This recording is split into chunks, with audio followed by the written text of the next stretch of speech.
Salut, bienvenue sur Lovelight. Je vous présente un de mes premiers sacs. Il est signé Peak Design. On va parler bagagerie dans cette nouvelle capsule. À tout de suite.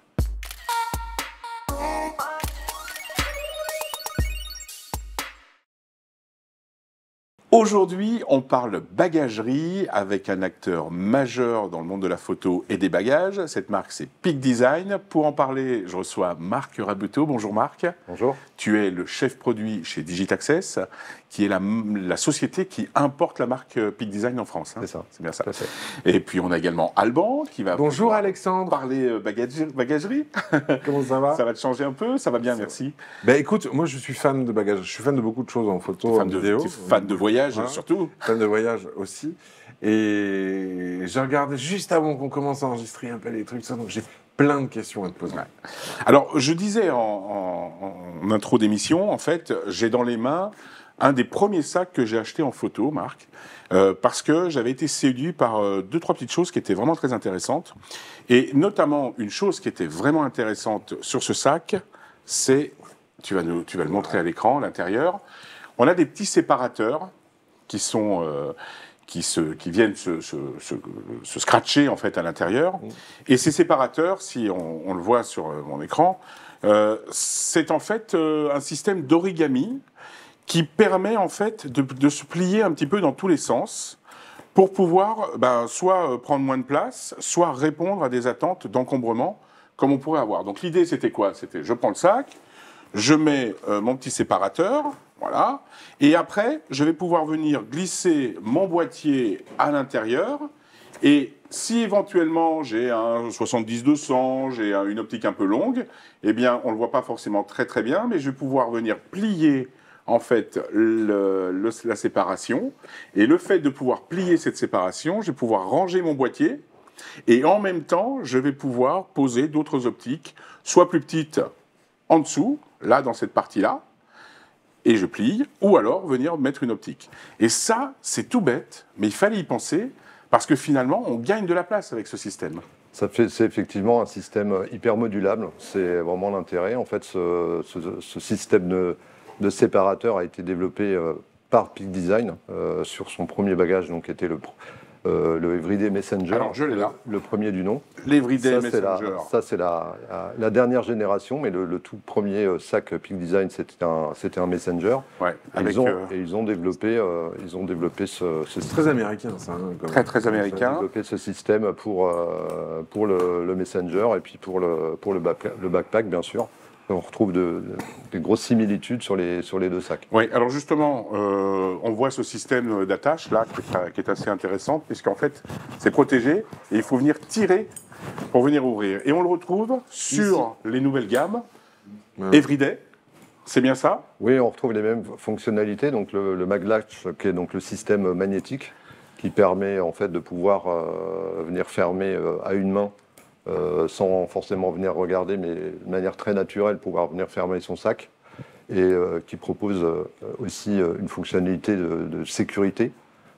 Comme tu viens de le démontrer, en fait, si j'ai le sac sur le dos, qu'il y a quelqu'un qui vient derrière, qui essaie de l'ouvrir, ça ne fonctionne pas. En fait, il faut d'abord le tirer vers le bas, pour ensuite... Oui, donc déjà, il faut connaître le modèle. Ouais, il faut connaître la technique. Oui, c'est ça. Alors après, plein d'autres choses qui sont, moi je trouve, vraiment séduisantes. D'abord, une petite chose, c'est les ouvertures, enfin les poches, les sangles pour pouvoir le porter.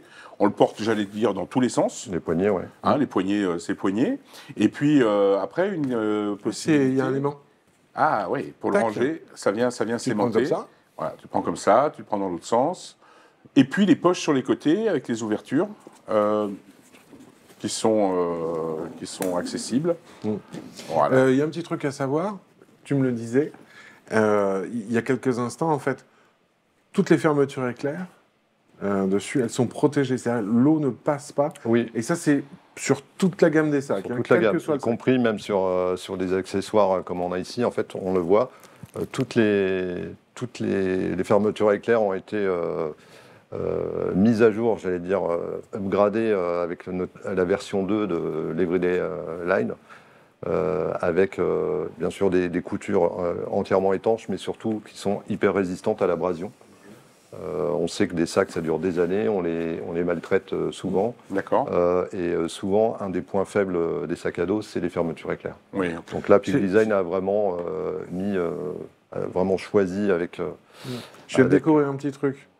C'est livré avec? Ça, c'est fourni avec, ouais. Ça, c'est tout à fait, c'est pour mettre ses clés. Ça reprend le même système qu'avec les sangles, le système rapide. Alors, on a une capsule, justement. Alors, je ne sais pas qui est sorti ou peut-être qui sortira. Mais justement, où on explique comment fonctionne ce petit système d'attache, exactement. Donc, ça, c'est fourni avec.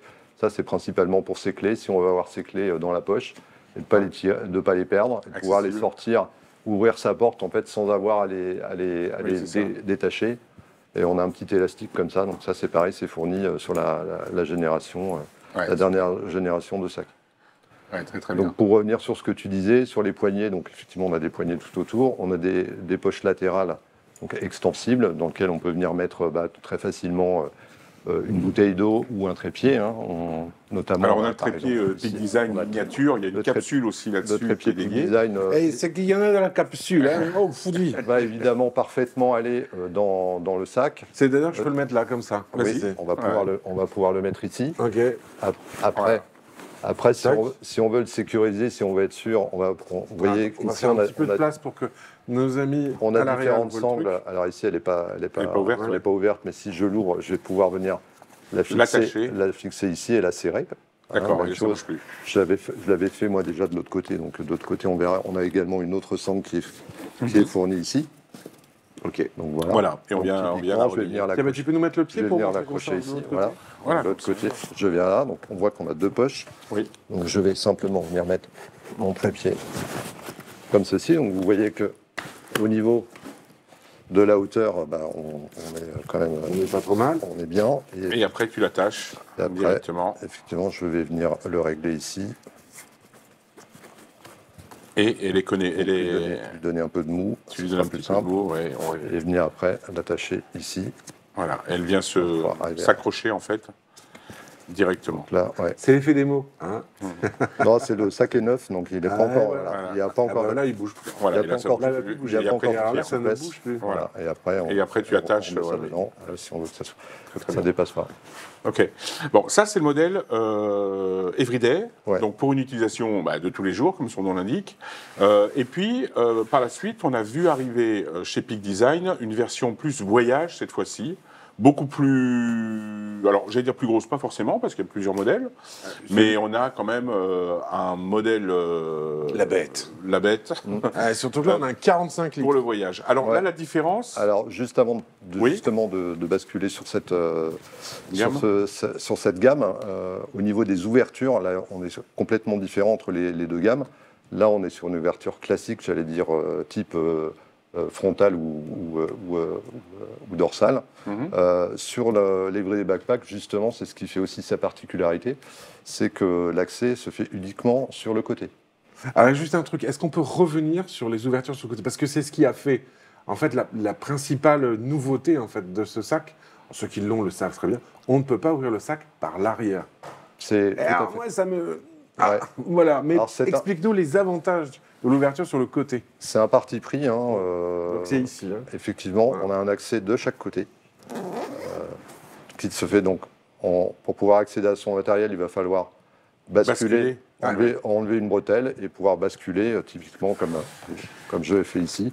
Je vais venir basculer et attraper directement mon matériel. Et effectivement, par rapport à un sac à dos plus classique, avec une ouverture soit sur le dos, qui oblige bien souvent à creuser le sac à plat pour pouvoir l'ouvrir et pour pouvoir accéder au matériel. Et la transition est toute trouvée, tu vois, parce qu'on passe à une autre gamme. T'as vu ça comme je te fais une pirouette un petit peu. On dit sans transition. Alors celui-là, comment il s'appelle et c'est quoi sa particularité? Alors là, on change de gamme.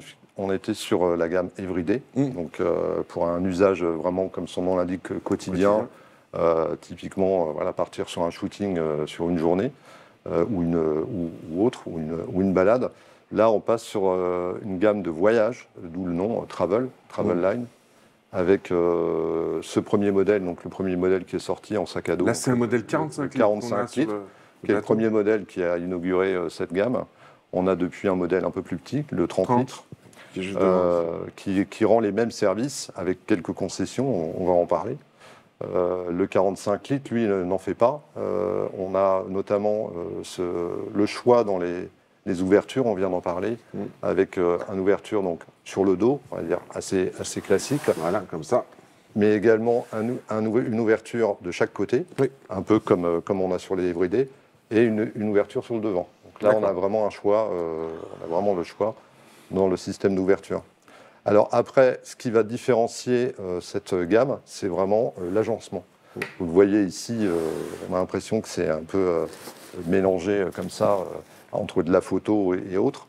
En fait, ces compartiments, ce qu'on appelle nous des cubes, sont pas fournis en standard. C'est justement vous, au moment de votre choix du sac, que vous allez, en fonction de vos besoins, choisir tel ou tel équipement. Donc c'est vraiment à la carte. Donc on a le choix dans différents cubes, donc des cubes vraiment dédiés matériels, ce qu'on appelle les caméras cubes. Oui. Vous en avez un exemple ici.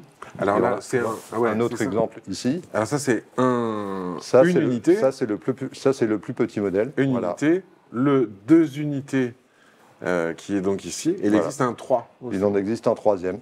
OK. Pour pouvoir très utiliser à 100% son sac à dos. Et toujours pareil, le système d'origami. C'est ça. À l'intérieur. Comme je disais tout à l'heure, où tu gagnes de la place et tu l'ajustes vraiment en fonction de ton besoin. Je vais mettre plein de trucs en dessous. Alors, comme tu viens de l'expliquer, effectivement, pour pouvoir très facilement se projeter, se dire quelles sont les capacités, qu'est-ce que je peux mettre dans mon sac sans en mettre de trop, ou au contraire pour perdre de la place, on va parler en unité ou en tiers de capacité. C'est comme ça que l'utilise Peak Design, en disant que, par exemple, pour les sacs type 30 litres, 30 litres ou 45 litres, on va avoir à peu près la même capacité. On en a un petit peu, je parle en termes. On peut mettre un 3 unités. On peut mettre, un 3 unités, c'est-à-dire soit le plus grand, soit on va mettre un 2 comme ça, avec par exemple un packing. On voit ici, ça fait exactement la même dimension. Donc je vais pouvoir mettre l'un ou l'autre. Je vais pouvoir mettre d'autres accessoires. On a des trousses de toilette en deux tailles différentes. On a plein d'accessoires. On est vraiment sur le voyage. Hein. Sur le voyage. L'idée, c'est encore une fois de venir mixer à la fois du matériel si on en a besoin, bien sûr, des vêtements, bien sûr, si on en voyage. Alors, montre voir l'ouverture. Ça, c'est la version caméra. Ça, c'est le caméra cube médium. Voilà. On va voir un peu la version intermédiaire. Donc, on retrouve les compartiments. Ici, on a la version packing cube, donc dans la même taille. On voit, ça fait exactement la même taille. Donc, comme je le disais tout à l'heure. Parce que, en fait, tu sais quoi? Moi, je suis là pour tester, parce que tu nous dis ça rentre. Excuse-moi. Voilà, tu veux voir. Alors, ça rentre pour le 30 litres. Tu vois, j'allais faire mon... Ton agitateur. Et voilà. Alors, pour le 30 litres, la seule chose auquel il faut veiller, c'est que justement, pour pouvoir mettre les caméras cubes, il faut ouvrir les fermetures pour gagner en hauteur. Oui, parce qu'on peut changer sa hauteur, en fait. Ils sont ici. Alors, la fermeture, je vais essayer de le montrer à la caméra. Pour changer sa hauteur, là, typiquement, la fermeture, elle est là. Voilà. Parce que ce sont des sacs, on verra aussi si on a le temps sur les Duffel, ce sont des sacs dont on peut varier justement la capacité. Typiquement, le 45 litres, c'est la capacité maximum. La version, son format 45 litres, par contre, n'est pas compatible cabine. Donc, pour pouvoir le passer en cabine, il faut l'utiliser en version, ce qu'on appelle backpack, c'est-à-dire c'est la version ici, où on voit que le sac est un peu arrondi. Et la petite astuce, elle est derrière, c'est ça? On a deux pressions ici. Alors tiens, on va le remettre. Donc on a deux pressions. On va le remettre à plat, comme ça c'est cette caméra qui est juste derrière moi qui va nous le montrer. Donc typiquement ici. Donc c'est ici. Voilà. Si je viens d'éclipser. Tu déclipses. Ok. Je viens d'éclipser les deux. Et en fait, je vais le mettre ici. On et voit là, que si je pousse, je gagne en hauteur. Oui. Et donc là, les gens de chez EasyJet, Ryanair et autres. Non, c'est bon, ça passe, c'est cabine, tac, tac. Hop, dès que tu as passé le test, tu as fait un bisou, tu arrives et hop, et tu redis. Ah non, mais c'est bien foutu. Bien pensé, ces Américains. Donc avec ça, on gagne, on passe de 35 à 45 litres. Ouais, ok. Dernier point, on a un modèle, donc à poignée, à main, qui est, je ne sais pas où, les Duffel, ils sont pas là. Les Duffel, voilà. Pardon. Non, c'est là. C'est là. Donc ça, on est sur du sac, on va dire sac duffel ou sac marin, comme Oui, on oui. veut, plus classique. Donc là, revisité par Peak Design, avec une première version ici présentée qui fait 35 litres, qui reprend la même capacité, ce qu'on vient de voir avec les 3 modules possibles. On peut évidemment le compléter également en mettant une trousse de toilette, etc. Ouais, attends, moi pour mes potes photographes là, Ça a l'intérêt. hop, Alors, ça rentre. si on veut mettre ça dedans, on peut le mettre dedans.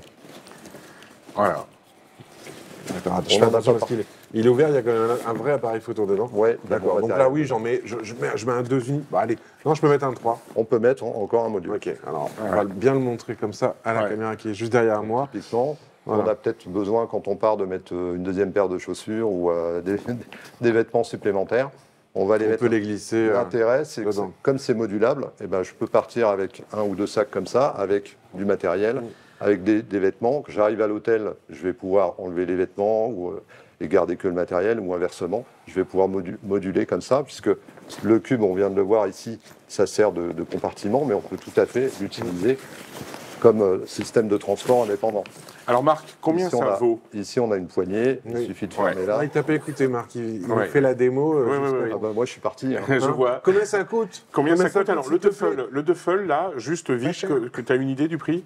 Alors, le duffel, je ne vais pas te dire de bêtises, il faudrait que j'en vérifie. D'accord. Bon, de toute façon, on va voir le prix qui s'affiche à l'écran Oui. en poste, parce que ça, c'est quand même une très très bonne idée, parce que moi, je voudrais bien savoir combien ça me coûterait un duffel, un Et un pack 2. caméra, un Ouais. 2, Ouais. et après, le reste, je me débrouille, parce que je vais mettre mes petites affaires, etc. On continue à parler de deux petites choses d'ici là. Pendant ce temps, on affiche à l'écran le prix du duffel, le prix du truc. Alors, c'est les prix, évidemment, que vous voyez à l'image, qui sont des prix publics. Hein, ça. voilà. Voilà, Après, vous généralement allez chez constaté. votre dealer préféré Comme disent les d'audiovisuel, Américains. de caméras, de photos, etc. Et Puis, puis, je prends le plaisir de vous faire ils feront le c'est ça. plaisir de vous faire Voilà, un super prix. une bonne tarification, tout à fait. très bien. Bon, je crois qu'on a à peu près tout dit sur la maroquinerie. En tout cas, Peak Design, sur la bagagerie, pardon, pas la maroquinerie. Mais non. Euh, Il ne faut pas en cuire encore. Ils font pas encore le cuir. Là, on en a. Hein. Oui, il y en Ouais, a un petit peu. Il y en a un petit peu. Marc, merci pour cette présentation. Je suis obligé de te couper parce qu'on doit faire un peu plus court. On est sur YouTube, tu le sais. On aura l'occasion de toute façon de te retrouver pour d'autres capsules également. Si ça vous a plu, si la marque Peak Design vous plaît, allez voir sur notre chaîne. Abonnez-vous au passage, mettez un petit pouce si ça vous a plu. Et vous verrez, il y a encore plein d'autres capsules sur Peak Design. Alban, merci. Je On se remettais mon retrouve- micro, il se barrait. Ah oui, c'est pas bien. Et Marc, à très bientôt. Merci, Bientôt. Marc. Allez. Merci beaucoup. Ciao, Salut. ciao. Au revoir. Bye bye.